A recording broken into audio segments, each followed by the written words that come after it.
जय Hind and hello guys, स्वागत है आपका आपके अपने YouTube चैनल ज्ञानदेह होस्ट में। और इस वीडियो में मैं आपको बताने वाला हूं railway RRB group D new vacancy 2025 apply online complete process के बारे में, जहां पर जो आपके सामने अभी OTP का एक इशू आ रहा है। आप यहां पर OTP हैंडलिंग का एक जो इशू है वो फेस कर रहे हैं, उसका सोल्यूशन दिया जाएगा। और साथ ही साथ इस फॉर्म को रजिस्ट्रेशन से लेकर प्रिंट तक कैसे भरना है उसकी पूरी जानकारी दी जाएगी। गाइज वैसे तो मैं ऑलरेडी इसके फॉर्म फिलअप की वीडियो बना चुका हूं, बट मैं देख रहा हूं कि आपके सामने बहुत सारी अलग अलग प्रॉब्लम आ रही है, जिनका एक एक करके कमेंट के माध्यम से आंसर करना पॉसिबल नहीं होता। इसलिए मेरी कोशिश ये रहती है कि एक स्पेशल वीडियो आपके लिए बनाई जाए, जहां पर जो भी आपके सामने इशू आ रहे हैं, जो डाउट आ रहे हैं, वो सभी आपको सोल्व करके अच्छे से बताया जाए और आप अपने फॉर्म को बिना किसी मिस्टेक के भर पाए। तो आपको वीडियो को पूरा देखना है, और अगर उसके बाद भी आपके मन में कोई सवाल कोई डाउट रह जाए तो आप कमेंट के माध्यम से पूछ लीजिएगा। एक अभी यहाँ पर लेटेस्ट इशू आपके सामने OTP हैंडलिंग या फिर OTP प्रॉब्लम का आ रहा है कि आप अपना OTP यहाँ पर आधार वाला नहीं फिल कर पा रहे, आपको OTP नहीं आ रहा है। तो इसका गाइज एक ही रीजन है कि जब आप वेबसाइट के ऊपर काफ़ी संख्या में विजिट करते हैं और उसमें OTP के लिए रिक्वेस्ट करते हैं, तो फिर ऐसे में जो अथॉरिटी आपको OTP इशू कर रही है, जो कि UIDAI की वेबसाइट होती है, उसका सर्वर वैसे ही पहले से ही काफ़ी डाउन रहता है, वो वैसे ही समय से OTP नहीं सेंड करती। और जब इतनी संख्या में उनके पास रिक्वेस्ट जाती है तो सर्वर डाउन हो जाता है और फिर आपको OTP आने में इशू होता है। इसमें आपकी कोई गलती नहीं है, इसमें सिर्फ सर्वर की ही गलती है। और जैसे जैसे लास्ट डेट नज़दीक आती चली जाएगी, ऐसे ऐसे यहाँ पर ये सब इशू आपके सामने आते जाएंगे। इसलिए मैं आपसे सजेस्ट करूंगा कि आपको रात में 1 बजे 2 बजे 3 बजे अपने फॉर्म को फिल करने की कोशिश करना है, क्योंकि उस वक्त जो कैंडिडेट होते हैं फॉर्म भरने वाले, उनकी संख्या काफ़ी कम होती है और वेबसाइट का सर्वर स्मूथली काम करता है। तो जो OTP की प्रॉब्लम है वो यही है। सेकेंडली, आप यहाँ पर जो हेल्प डेस्क पर नंबर दिए गए हैं, आप इन नंबर के ऊपर जो टेक्निकल इशू के लिए क्वेरीज रेज कर सकते हैं कि सर हमें ये वाला इशू आ रहा है, ताकि जो अथॉरिटी है आरआरबी की, जो इस वेबसाइट को हैंडल करती है, वो इसके लिए जो भी एक सॉल्यूशन है वो निकाले और वेबसाइट को सही से स्मूथली वर्क करने लायक बना दे। तो आप यहाँ पर भी नंबर के ऊपर या ईमेल करके इसके बारे में डाल सकते हैं आपत्ति अपनी, और फिर ये जो वेबसाइट का इशू है, सर्वर का इशू है, OTP का इशू है, वो खत्म हो जाएगा। अभी बात करते हैं कि कैसे आपको इस फॉर्म को कंप्लीट वे में भरना है, सभी प्रॉब्लम के सॉल्यूशन के साथ में। तो आप अभी तक अगर वीडियो को लाइक नहीं किए हो तो कर दीजिएगा और चैनल को सब्सक्राइब भी कर लीजिएगा। फिर जो लिंक मैंने वीडियो के डिस्क्रिप्शन में दिया है, आप ओपन करेंगे, आपके सामने ये सब इन्फॉर्मेशन आएगी। और इसकी लास्ट डेट फॉर्म भरने की 22 फरवरी 2025 है। पोस्ट वाइज क्वालिफिकेशन आप यहाँ पर देख सकते हैं। इसके बाद में आप यहाँ पर इसमें अप्लाई ऑनलाइन लिंक ओपन करेंगे तो आपके सामने वेबसाइट आ जाएगी। यहाँ पर आने के बाद में आप इसमें ऑलरेडी हैव एन अकाउंट के ऊपर तब क्लिक कीजिएगा जब आपने इसमें आरआरबी की इस वेबसाइट का इस्तेमाल करके कोई भी फॉर्म भरा हो, चाहे वो RPF का हो, चाहे कांस्टेबल का हो, या SI का, या फिर आरआरबी NTPC का, या फिर इसके अलावा टेक्नीशियन के फॉर्म आए थे। तो कोई भी फॉर्म अगर आपने उनमें से भरा है तो आपका अकाउंट बना हुआ है। आप सिंपली यहाँ पर रजिस्टर्ड नंबर या ईमेल एड्रेस, अपना पासवर्ड और फिर लॉगिन कर लेंगे। और अभी एक नया ऑप्शन आपके सामने आ रहा है, लॉगिन विद आधार, यानी कि अगर आप इसमें पहले से रजिस्टर्ड है या फिर आपने आपका रजिस्ट्रेशन करते समय आधार वेरिफिकेशन कर लिया है, तो अब आप यहाँ पर आधार के माध्यम से भी लॉगिन कर सकते हैं। पर इसमें फिर गाइज और इशू आएगा लॉगिन करने में, क्योंकि इसमें आपको OTP की आवश्यकता पड़ती है और जो OTP सेंड करने वाली वेबसाइट है वो अभी यहाँ पर आपको टाइम से OTP नहीं भेज रही है। तो इस माध्यम का इस्तेमाल अगर आप करना चाहे कर लीजिए, नहीं तो सिंपली अपना यहाँ पर रजिस्टर्ड ईमेल ID और पासवर्ड का इस्तेमाल करके लॉगिन कर लीजिएगा। पर गाइज अगर आप बिल्कुल फ्रेशर है, आपने इस वेबसाइट का इस्तेमाल करके कोई फॉर्म नहीं भरा, पहली बार ये फॉर्म भर रहे हैं, तो आप यहाँ पर इसमें क्रिएट एन अकाउंट इसके ऊपर क्लिक करेंगे। एंड देन आपको नोट करके यहाँ पर यही बोला जा रहा है कि हाँ, अगर आपने CN का कोई भी फॉर्म आरआरबी ने जो 2024 के अंदर जारी किया था वो भरा था, तो आपको नया रजिस्ट्रेशन करने की आवश्यकता नहीं है। पर अगर आप इस वाले पेज पर आए हैं तो इसका मतलब है कि आप फ्रेशर है, आपने इस वेबसाइट का इस्तेमाल करके कोई फॉर्म नहीं भरा, तो आप यहां से ओके कर दीजिए। अब आप यहां पर देखेंगे कि आपको कंट्री ऑफ नेशनलिटी की जानकारी देनी है, तो आप अगर इंडियन है तो आप इंडिया सेलेक्ट कर लीजिए। इसके बाद में गाइज आप यहां पर जो आपका फुल नेम है वो एंटर करेंगे 10th के सर्टिफिकेट के अकॉर्डिंग, और ये पूरा नाम आपको यहां पर एंटर करना है 10th के सर्टिफिकेट के अकॉर्डिंग ही, नहीं तो आपको बाद में प्रॉब्लम फेस करनी पड़ सकती है। फिर आप यहाँ पर आपका पूरा नाम दोबारा डाल करके वेरीफाई कर देंगे। अब आपसे पूछे कि क्या आपने कभी आपका नाम बदला है 10वीं के बाद में, अगर हाँ तो यस, नहीं तो आप नो करेंगे। नो करने के बाद आपका जो डेट ऑफ बर्थ है वो आप यहाँ पर कैलेंडर के ऊपर क्लिक करके सिलेक्ट करेंगे, पहले ईयर, उसके बाद में आपका जो भी मंथ है वो सिलेक्ट कर लेंगे और फिर यहाँ से डे, तो आपका डेट ऑफ बर्थ आ जाएगा। डेट ऑफ बर्थ को आप यहाँ पर दोबारा सिलेक्ट करके या फिर दोबारा से खुद से भी भर सकते हैं, जैसे कि मैं आपको यहाँ पर भर करके दिखा रहा हूँ। तो इस तरह से आप यहाँ पर जो आपका डेट ऑफ ऑफ बर्थ है वो एंटर कर दीजिएगा। इसके बाद में आप यहाँ पर देखेंगे सिलेक्ट जेंडर, तो आपको आपका जेंडर सेलेक्ट करना है, मेल फीमेल या फिर ट्रांसजेंडर, और उसके बाद आप जेंडर को दोबारा सेलेक्ट करके वेरीफाई कर लेंगे। फिर आप यहाँ पर फादर नेम डालेंगे। फादर नेम भी आपको 10th के सर्टिफिकेट के अकॉर्डिंग ही भरना है और उसको दोबारा डाल करके यहाँ पर वेरीफाई कर देना है। इसके बाद गाइज आप यहाँ पर नीचे देखेंगे मदर नेम, तो आपको आपकी माताजी का नाम यहाँ पर एंटर करना है। माताजी का नाम दोबारा डाल करके आपको वेरीफाई कर देना है। फिर कॉन्टैक्ट डिटेल में आप आपका ईमेल एड्रेस डालेंगे, जनरेट ईमेल ओटीपी पर क्लिक करेंगे। आपको आपकी ईमेल चेक कर लेनी है और फिर उसके ऊपर जो ओटीपी आएगा वो यहाँ पर आपको डाल देना है। उसके बाद सेम तरीके से नंबर डालेंगे जो आप रजिस्टर करना चाहते हैं। उसके बाद जनरेट मोबाइल ओटीपी करेंगे, आपके नंबर के ऊपर एक ओटीपी जाएगा जो कि आपको यहाँ पर डाल देना है। फिर नीचे आएगा आधार वेरिफिकेशन, तो please enter your Aadhaar card number virtual ID. आप यहाँ पर आपका आधार कार्ड का नंबर भी दे सकते हैं या फिर जो आपकी वर्चुअल आईडी होती है वो भी आप यहाँ पर दे सकते हैं। ये डालने के बाद आप जनरेट आधार ओटीपी इसके ऊपर क्लिक करेंगे। आपके नंबर के ऊपर जो आधार के साथ में लिंक है एक ओटीपी जाएगा जो कि आप यहाँ पर डाल देंगे और फिर वेरीफाई कर देंगे। मान लीजिए आपके पास आधार कार्ड नहीं है तो आप I do not have Aadhaar card इसके ऊपर क्लिक करेंगे और आपको बोला है कि candidate are advised to do Aadhaar validation for smooth entry at the examination centre. RRB will not share your Aadhaar detail with any third party और use them for any purpose other than the objectives of this CEN. यानी कि RRB आपके आधार का कोई misuse नहीं करेगा। अगर आपके पास आधार है तो फिर आप आधार का ही इस्तेमाल करें। तो आप यहाँ पर ये जब आधार वेरिफिकेशन कर लेंगे तो इसके ऊपर टिक कर दीजिएगा। इसके ऊपर टिक करने के बाद आप एक पासवर्ड क्रिएट करेंगे। पासवर्ड आपका कैसा हो उसका एग्जांपल आप यहाँ पर जान लीजिए। आपके पासवर्ड के अंदर इंग्लिश का कैपिटल लेटर, स्मॉल लेटर, कोई एक स्पेशल कैरेक्टर और साथ ही आपको डिजिट का इस्तेमाल करना है। कुछ इस तरह का पासवर्ड आप बना लेंगे और उसको दोबारा डाल करके वेरीफाई कर देंगे। फिर आई एम नॉट रोबोट के ऊपर क्लिक करेंगे और preview and create an account इसके ऊपर क्लिक करेंगे। इसके ऊपर क्लिक करने के बाद जो भी जानकारी आपने यहाँ पर भरी है वो सभी आएगी। आपको एक बार फिर से वो सभी जानकारी चेक कर लेनी है और जब आपको लगे कि यहाँ सभी जानकारी सही है तब जाकर के आपको सबमिट कर देना है। जैसे आप सबमिट कर देंगे तो फिर गाइज आप यहाँ पर होम पेज पर आएंगे और उसके बाद में आपको ऑलरेडी हैव एन अकाउंट यहाँ पर क्लिक करना है एंड देन अभी आपने जो नंबर रजिस्टर किया है या ईमेल रजिस्टर किया है वो डालना है। जो पासवर्ड अभी आपने यहाँ पर बनाया अपनी चॉइस से वो भरना है और फिर आई एम नॉट रोबोट के ऊपर क्लिक करके लॉगिन कर लेना है। लॉगिन करने के बाद में गाइज आपके सामने जनरल इंस्ट्रक्शंस आएंगे और अगर आप पहले से रजिस्टर है तो आप यहाँ पर इसमें अपना आधार वेरिफिकेशन कर लीजिएगा क्योंकि आपको आधार के ऊपर एक ओटीपी सेंड किया जाएगा और जब आप ओटीपी यहाँ पर डाल देंगे तो आपका वेरिफिकेशन हो जाएगा। और क्योंकि अगर आपने फर्स्ट टाइम रजिस्ट्रेशन किया है तो आप यहाँ पर वो ऑलरेडी कर चुके हैं। अभी आप यहाँ पर ऑनलाइन एप्लीकेशन के सेक्शन में क्लिक करेंगे और आपको यहाँ पर इसमें लेवल फर्स्ट के ऊपर ये जो वैकेंसी है CN नंबर 08/2024 ये देखने को मिलेगी जो कि आपकी ग्रुप डी की वैकेंसी है। अभी यहाँ पर आपको आपका आरआरबी जोन सिलेक्ट कर लेना है। इसमें यहाँ पर गाइज इशू ये है कि जो दिल्ली जोन है जब आपका नोटिफिकेशन आया था या फिर जो आपकी वैकेंसी की टेबल है उसके अंदर तो यहाँ पर दिल्ली जोन दिखाया गया है, बट यहाँ पर जब हम फॉर्म को भर रहे हैं तो यहाँ पर दिल्ली जोन नहीं दिखाई दे रहा है।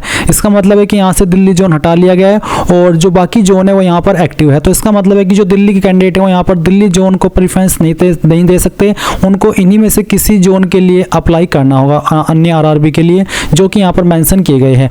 मान लीजिए आप यहाँ से कोई एक आरआरबी जोन सेलेक्ट करके नेक्स्ट के ऊपर क्लिक करके आगे बढ़ करके जब आप पोस्ट प्रेफरेंस देते हैं उस सेक्शन में जाते हैं और उस सेक्शन में जाने के बाद में आता है कि आप यहाँ पर किसी पोस्ट के लिए एलिजिबल नहीं है, तो फिर आप इसी वाले स्टेप पर आएंगे और आपका जो आरआरबी है वो चेंज कर लेंगे। तो जिस भी आरआरबी के अंदर आप वहाँ पर जाकर के कोई एरर ना देखे तो इसका मतलब है कि आप उस आरआरबी में आपकी कैटेगरी अप्लाई कर सकती है। तो मैं जो आता हूँ यहाँ पर प्रयागराज जोन के अंदर आता हूँ, मैं यहाँ पर प्रयागराज सेलेक्ट कर लिया हूँ। अब आपको यहाँ पर इसी प्रकार से आपका जोन सेलेक्ट कर लेना है जैसे कि मैंने आपको इन्फॉर्मेशन दी है वो ध्यान में रखते हुए, और फिर यहाँ पर क्लिक करना है और इसके बाद आप नेक्स्ट के ऊपर क्लिक करेंगे।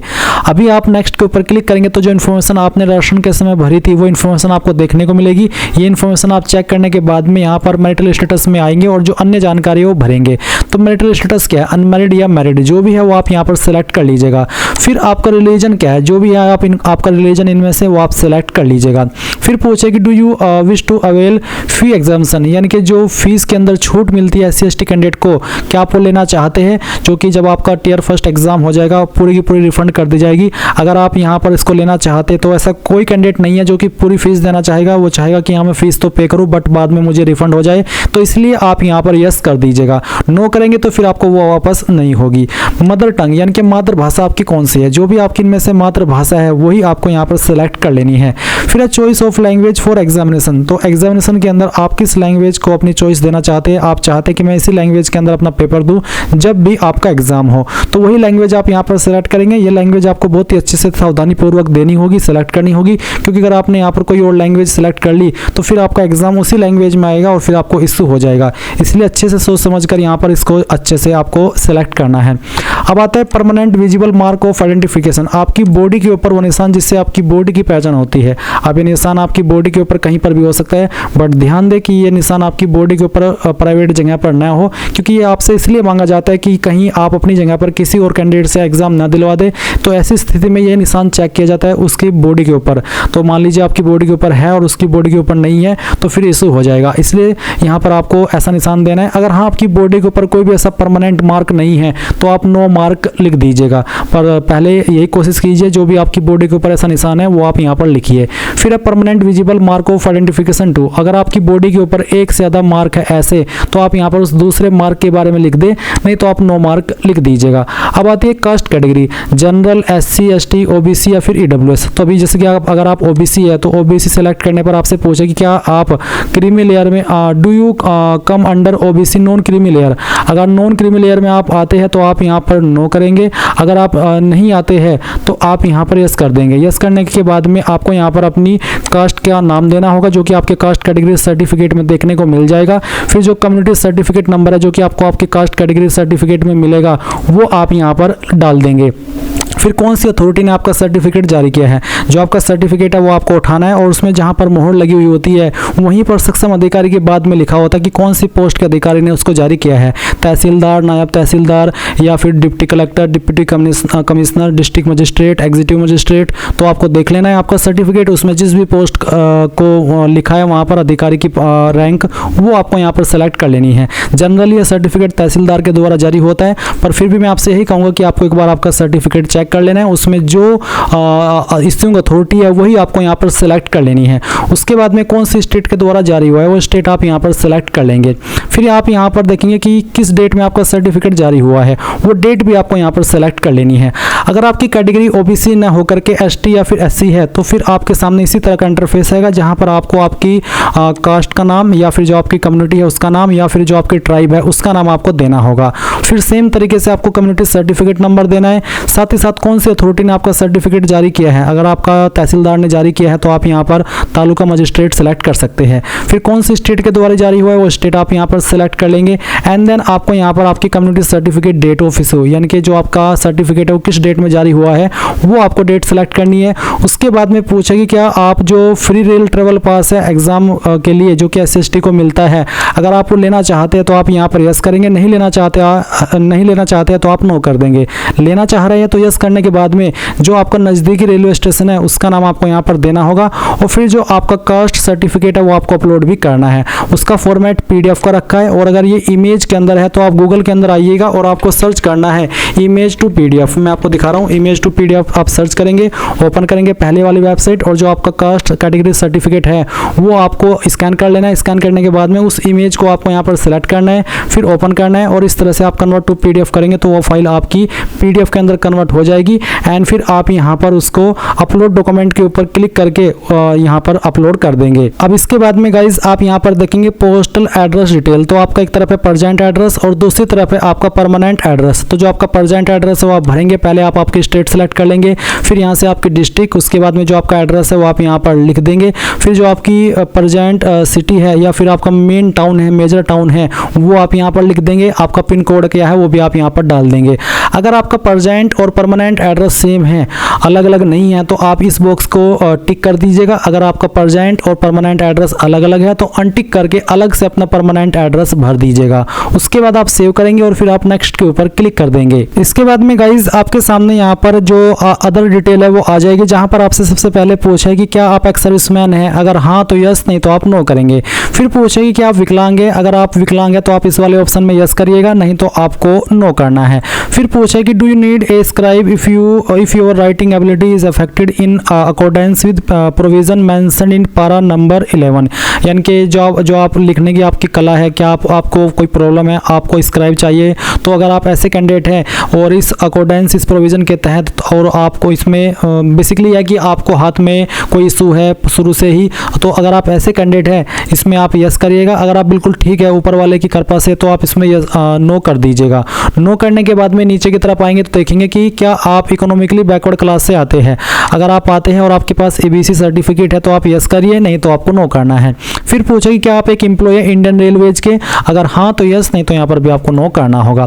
फिर गाइज यहाँ पर आपके सामने है name of the current department organisation. तो करंट डिपार्टमेंट ऑर्गेनाइजेशन अगर आपका कोई है जैसे कि सेंट्रल गवर्नमेंट, स्टेट गवर्नमेंट या फिर पब्लिक सेक्टर अंडरटेकिंग, तो आप सिलेक्ट कर लें। अगर आप बेरोजगार है, कोई जॉब नहीं कर रहे, कोई छोटी मोटी जॉब वैसे ही कर रहे हैं, तो आप यहाँ पर नॉट एप्लीकेबल सिलेक्ट कर ले। फिर यहाँ पर पूछे कि are you a course completed act apprentice in railway establishments and processing NAC guaranteed by NCVT, यानी कि क्या आपने यहाँ पर एक्ट अप्रेंटिस कर ली है रेलवे एस्टेब्लिशमेंट यानी कि किसी भी रेलवे ऑर्गेनाइजेशन से, और यहाँ पर अभी एनएसी गारंट आपको होने वाला है एनसीवीटी के द्वारा।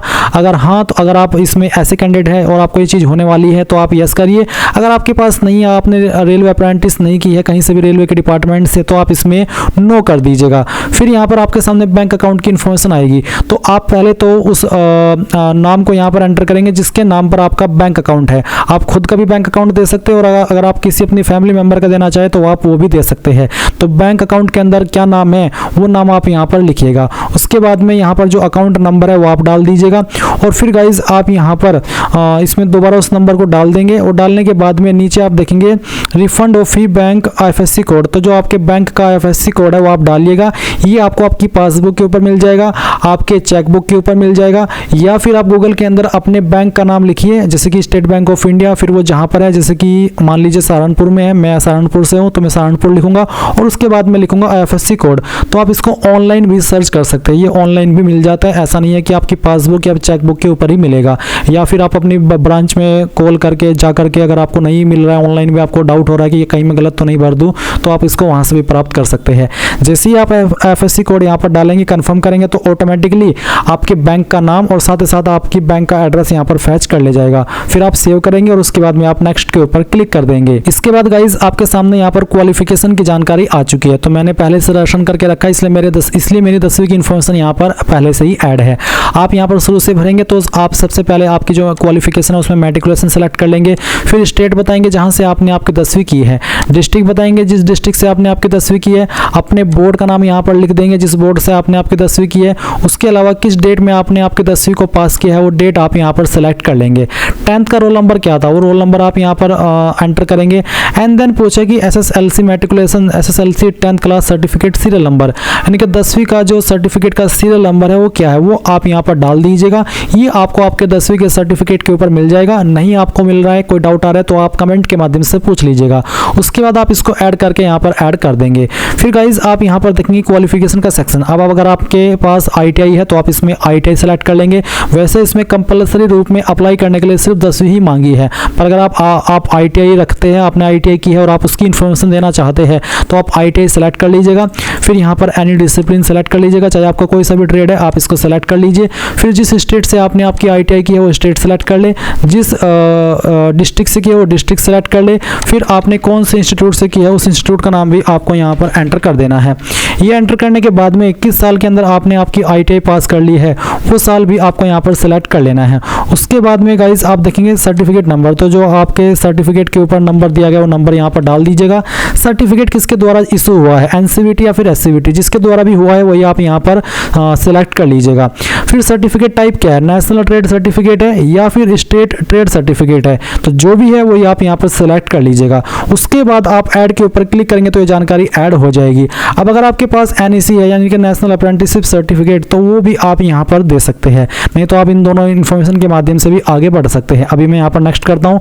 नेक्स्ट करने के बाद में आपके सामने यहाँ पर फोटो और साइन का ऑप्शन आ जाएगा। तो मेरा फोटो साइन पहले से ही अपलोड है, आपको यहाँ पर सैंपल ऑफ फ्यू रिजेक्टेबल फोटोज यानी कि किस तरह के फोटो रिजेक्ट होंगे उसके बारे में बताया है। तो इस तरह का बिल्कुल सिंपल फोटो आपका एक्सेप्ट होगा। मैं फॉर्म डेमो के लिए भर रहा हूँ तो इसलिए मैंने यहाँ पर एक रैंडम फाइल अपलोड करके रखी है। आपको आपका फोटो का फॉर्मेट जेपीईजी या फिर जेपीजी का रखना है। फोटो आपका 2 महीने से पुराना नहीं होना चाहिए और फोटो का बैकग्राउंड आपका व्हाइट होना चाहिए। साइज 50 से 100 KB के बीच में। अगेन मैं आपको सजेस्ट करूंगा कि मैंने इसके लिए एक अलग से स्पेशल वीडियो बनाई हुई है, तो आप एक बार इस वीडियो को वॉच कर लीजिएगा, जिसका लिंक इस वीडियो के डिस्क्रिप्शन में दिया है। जैसे आप ये वेबसाइट ओपन करेंगे, यहाँ पर आएंगे तो इस वीडियो को वॉच कर लीजिएगा। वॉच करने के बाद आपको पता चल जाएगा कि आपको फोटो किस वेबसाइट का इस्तेमाल करके कितने पिक्सल में बनाना है, तो अच्छे से जानकारी आपको समझ आ जाएगी। फिर आपको यहाँ पर आपका साइन भी देखने को मिलेगा। तो साइन में भी बहुत ज़्यादा इशू आ रहा है, फोटो में कम आ रहा है, बट साइन के अंदर ज़्यादा इशू आ रहा है। तो आप यहाँ पर आपका साइन भी बनाना सीख लेंगे, जैसे कि मैंने आपको अभी वो वीडियो सजेस्ट की है, उस वीडियो को वॉच करके। इसमें आपको क्या चीज़ें ध्यान में रखनी है वो भी आप यहाँ पर देख सकते हैं। अब गाइज आपके सामने यहाँ पर पोस्ट प्रेफरेंस का ऑप्शन आ जाएगा। अगर आप यहाँ पर इस सेक्शन के अंदर कुछ ही पोस्ट देख पा रहे हैं एलिजिबल पोस्ट जोन के अंदर, तो इसका मतलब ये है कि आप जिस कैटेगरी से इस फॉर्म को भर रहे हैं और जिस जोन में भर रहे हैं उस जोन में आपकी कैटेगरी के अंदर कम ही वैकेंसी है, इसलिए यहाँ पर आपको कम दिखाई देगी। अगर आप ऐसे जोन में अप्लाई करें जिसमें कि आपकी कैटेगरी में सभी वैकेंसी है या फिर सभी पोस्ट है, तो वो आपको सभी पोस्ट यहाँ पर दिखाई देगी। और एक एरर यहाँ पर ये वाला आता है कि जब आप यहाँ पर जोन सेलेक्ट करते हैं और अपनी पोस्ट प्रेफरेंस दे देते हैं, चाहे आपको वो एक पोस्ट देखने को मिल रही है या फिर 2 या फिर 3, और फिर आपको आता है कि यू आर नॉट एलिजिबल। तो इसका मतलब ये है कि जिस जोन से आप अप्लाई कर रहे हैं मे बी आप उस जोन के अंदर नहीं आते आपकी एड्रेस के अकॉर्डिंग, इसलिए आपको फिर से यहाँ पर आना है जहाँ से आपने फॉर्म भरना स्टार्ट किया था पर्सनल डिटेल में, और अपना जोन अलग सेलेक्ट करना है। अगर उसमें भी यही इशू आता है तो फिर दूसरा जोन सेलेक्ट करना है। ऐसे आपको एक एक करके सभी आरआरबी के अंदर अप्लाई करके देखना है। किसी एक आरआरबी के अंदर तो आप 100% एलिजिबल रहेंगे अप्लाई करने के लिए। ये मैंने आपको इसलिए अच्छे से क्लियर कर दिया क्योंकि इस वाले सेक्शन में बहुत सारे कैंडिडेट प्रॉब्लम फेस कर रहे हैं कि सर हम जब प्रेफरेंस दे करके आगे बढ़ते तो आता है कि यू आर नॉट एलिजिबल। तो इसलिए मैंने आपको बता दिया, अगर ये वाला एरर आता है तो आप आरआरबी के सेक्शन में आइए जहाँ से आपने फॉर्म भरना स्टार्ट किया था रजिस्ट्रेशन करने के बाद में, और वहाँ पर अपना आरआरबी अलग वाला सिलेक्ट कर लीजिएगा। उसमें भी इशू आता है तो कोई और दूसरा सिलेक्ट कर लीजिएगा। तो जैसे आपके सामने यहाँ पर ये ऑप्शन आ जाए तो आपको यहाँ पर जिस नंबर पर प्रेफरेंस देनी है, मान लीजिए पहली प्रेफरेंस मुझे पॉइंट्समैन बी की पोस्ट को देनी है, तो मैं यहाँ पर इसको पहले नंबर पर क्लिक करूँगा।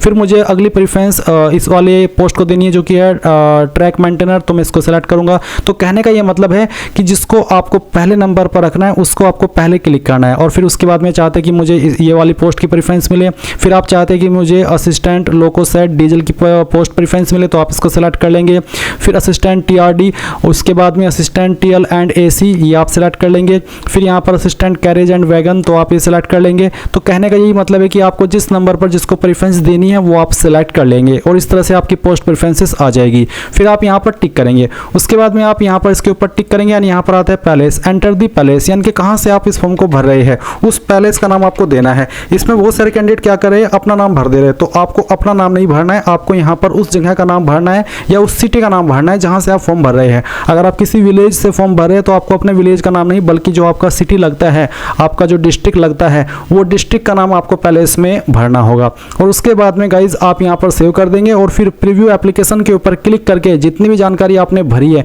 उन सभी को चेक करेंगे। ये सभी जानकारी चेक करने के बाद जब आपको लगे कि यहाँ सभी जानकारी सही है, मैंने बहुत ही अच्छे से चेक कर ली है, तो आप यहाँ पर क्लिक करेंगे और उसके बाद में सबमिट के ऊपर क्लिक करके यहाँ से सबमिट कर देंगे।